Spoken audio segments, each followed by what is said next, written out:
A popular food establishment in St. James was ordered closed after it was found in breach of several public health guidelines. A team from the St. James Public Health Department and the police, as well as representatives from the Jamaica Public Service, carried out an operation in the parish recently.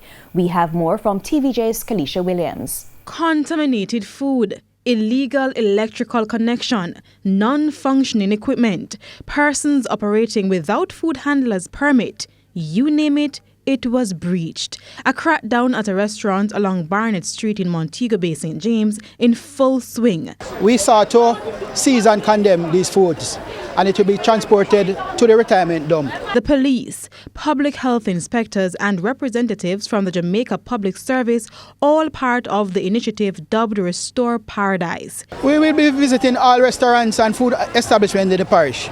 We will also continue to do our night operations because there are some facilities that do not open during the day.